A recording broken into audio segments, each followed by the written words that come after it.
Good morning, dear students. So, in the chapter Is Matter Pure? In the previous class, we have understood the terms, that is, what is a pure substance and what is an impure substance. What is the term that we have to use for the impure substance? That is a mixture. We have also studied what is a mixture, definition of the mixture. It is a composition of two or more components. And in that, we have also studied the types of mixtures. That is a homogeneous mixture and a heterogeneous mixture. Homogeneous mixture and the heterogeneous mixture. In homogeneous mixture, where two or more components are present, which are uniformly distributed, throughout the liquid. And we have heterogeneous solution, where the components are uniformly not distributed, but you can identify, right? You can easily distinguish the number of components in the given solution, and each of the component is having its own characteristics or its own properties. And in homogeneous, you cannot separate them by just doing filtration method, right? For example, you have a lemon juice. It contains water, lemon, salt, and sugar. If I ask you to just separate them, it's not possible to separate by doing filtration method or by any other, right? By manually you cannot separate them. You need to carry out a chemical process. But whereas when I give you a mixture of naphthalene ball and a water and I ask you to separate them, right, you'll just pick up the naphthalene ball. So in homogeneous and heterogeneous mixture, in heterogeneous you can easily identify the components. You can easily detect or you can easily find out the properties of the components, right? But in the homogeneous, you cannot distinguish the components present in the solution. Okay, present in the solution. And we have also understood how the milk is not a homogeneous but it is a heterogeneous mixture, and how the components present are separated by using a process called as churning. By using churning process is centrifugation away from the center, right? The washing machine, the washing of the clothes in the washing machine, or the usage of the hair dryers. Okay, where when you apply the hair dryer, the moisture that's present in the hair is thrown away, right? Thrown away. So the usage of this centrifugation, even in the laboratory where the blood and samples are diagnosed for the diseases, right? Use it for the diagnosis purpose. So in today's class, we are going to study about the topic called solutions. Okay, we are going to learn about solution. At the end of this class, you will be able to define what is a solution. What is a solution? What are the components that are present in the solution? And how many types of the solution? What are the respective activities we have that we are going to discuss? Now, let us understand what is a solution. What is a solution? So, solution contains two main things, that is solute and solvent. It contains two main things, that is solute and the solvent. Solute and solvent. Now, what is a solute? Solute plus solvent gives us what? Solution. Now, what is solute? Which is in minor quantity or which is in less quantity? Minor quantity. Which is in minor quantity. And what is solvent? Which is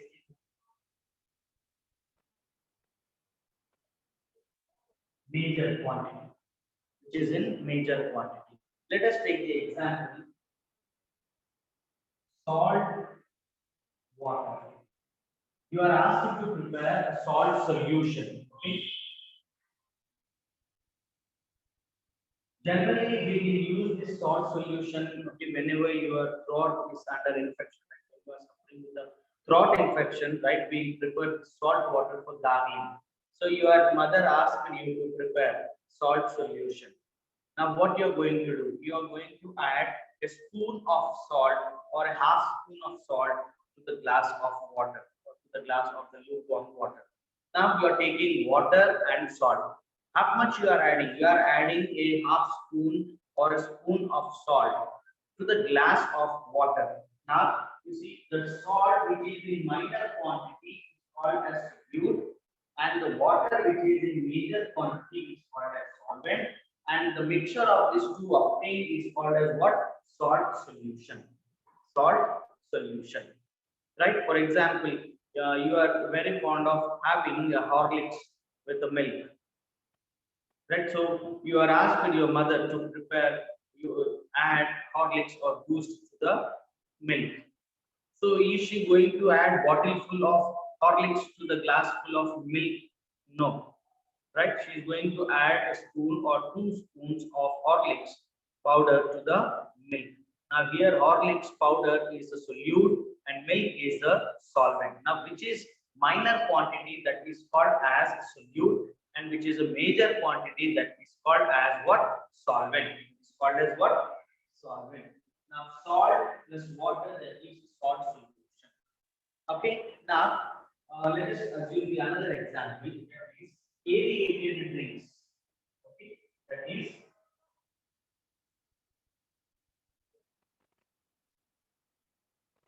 aerated drinks. Aerated drinks means what? Cool drinks. Let us assume this Pepsi or Thumbs Up, etc. These are called as what? Aerated drinks. Now, in aerated drinks, what is the solvent and what is the solute?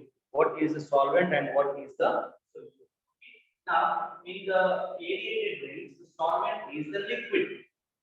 Let us take the water. Water.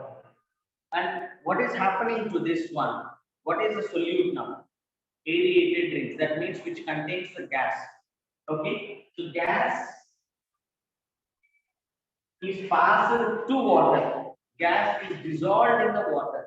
Now in aerated drinks, you see the gas. You see the gas is present in it. Okay. Or else you can see the lemon soda. What he's going to do, he'll prepare the lemon juice and he'll pass gas to the water. So that gas is passed to the water. Gas is solute and water is the solvent. Water is the solvent. That gives us aerated drinks. Aerated drinks. Okay. Now, the another example, let us take another example, that is tincture iodine.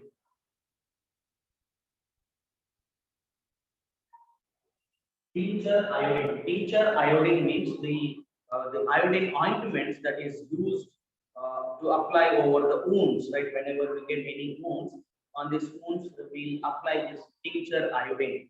So tincture iodine means what? Iodine in alcohol. Iodine in alcohol. Now put it in the chat box. What is iodine? Either it is a solute or a solvent. Either it is a solute or a solvent. Either it is a solute or solvent.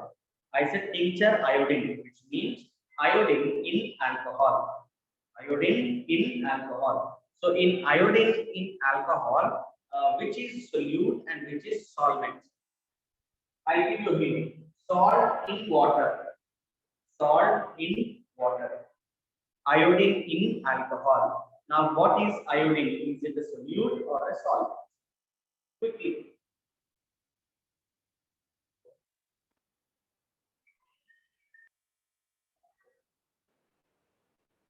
Right? So in tincture iodine, iodine is added to alcohol. Iodine is added to alcohol.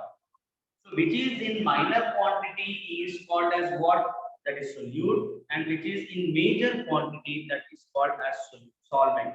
Now the solute and the solvent will give us what? Solution. Will give us a solution. Okay. Now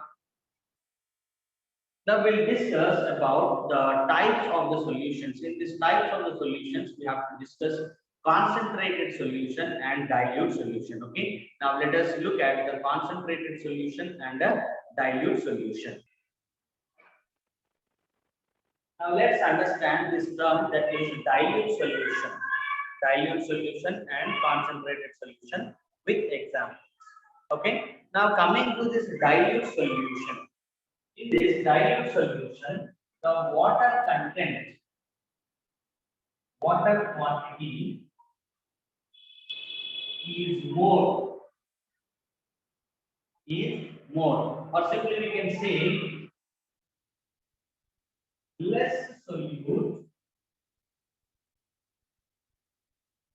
more solvent, more solvent, more solvent. Now, another solution you have, that is concentrated, concentrated solution. Concentrated solution. Now, what is this concentrated solution? Now, in this, less water, more solute, more solute. Now, less water, more solute is called as concentrated solution, whereas more the quantity of the water and less one solute is called as dilute solution. Now, let us understand with example.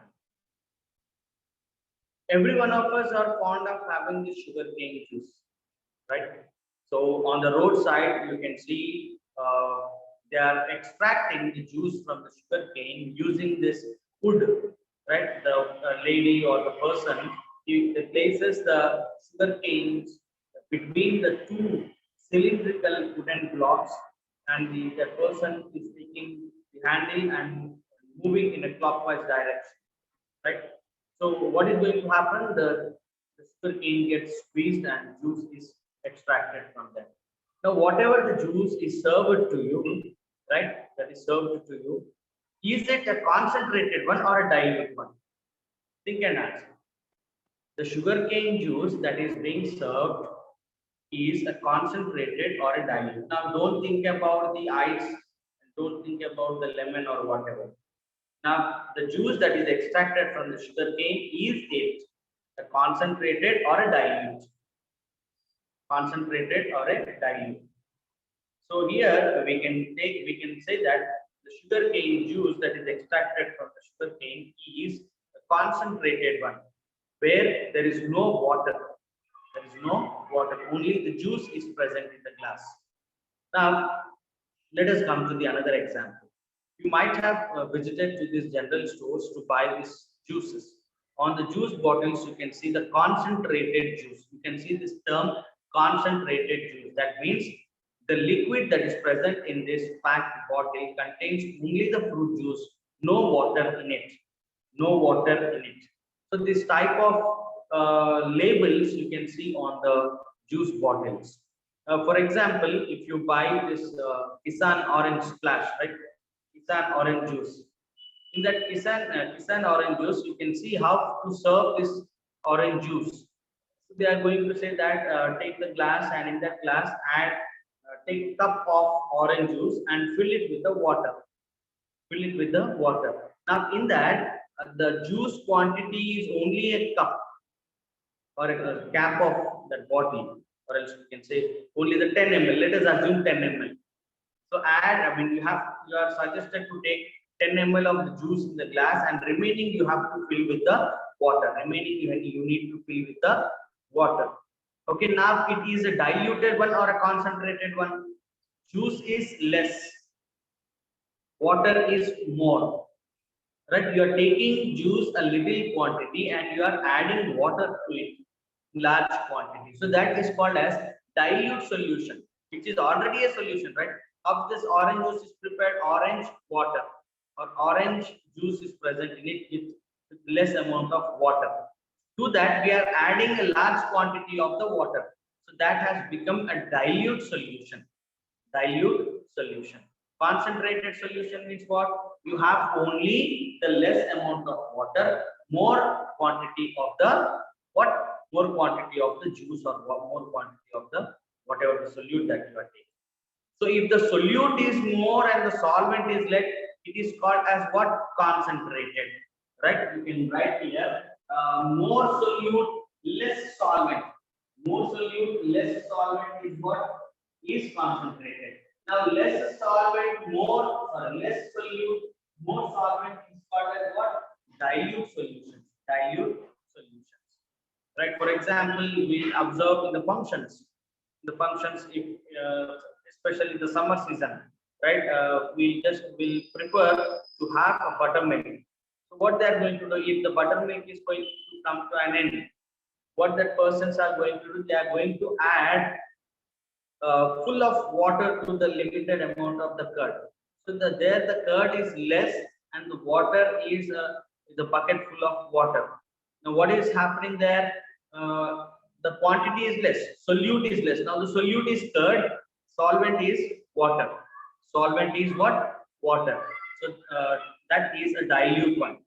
That is a diluted one. That is diluted one. So where the curd is less and water quantity is more, that is called as a diluted solution. Diluted solution. Okay. For example, earlier we have taken one example, the preparation of the salt solution. You are suffering from the throat infection. You asked your mother to give the salt water for gargling. Instead of adding 1 spoon of salt, she forgot and add 3 spoons of salt. Now you are unable to gargle it. Now you will ask, I am unable to gargle it because it's too salty. Now what she is going to do? She is going to add some more water to it. So on adding water, what is happening? The water content increases, salt content decreases, so it becomes dilute. So that is called as diluted. That is called as what? Diluted solutions. Dilute solutions, more the water, less solute, is called as what? Dilute solution. Right? So in today's class, we have studied the definition of the solution and examples of solute and the solvent. And also we have studied the difference between the dilute solution and a concentrated solution. In dilute solution, more water, less solute. In concentrated, less water, more solute is called as concentrated solution. And in tomorrow's class, we'll be doing the activities, that is activity to understand what is saturated and unsaturated and supersaturated solutions. Okay, so in tomorrow's class, we are going to learn about the saturated solution, unsaturated solution, and supersaturated solution.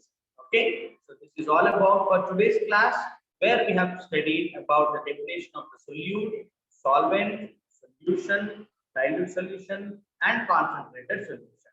Okay, so if you have any questions to be asked, please put it in the chat box.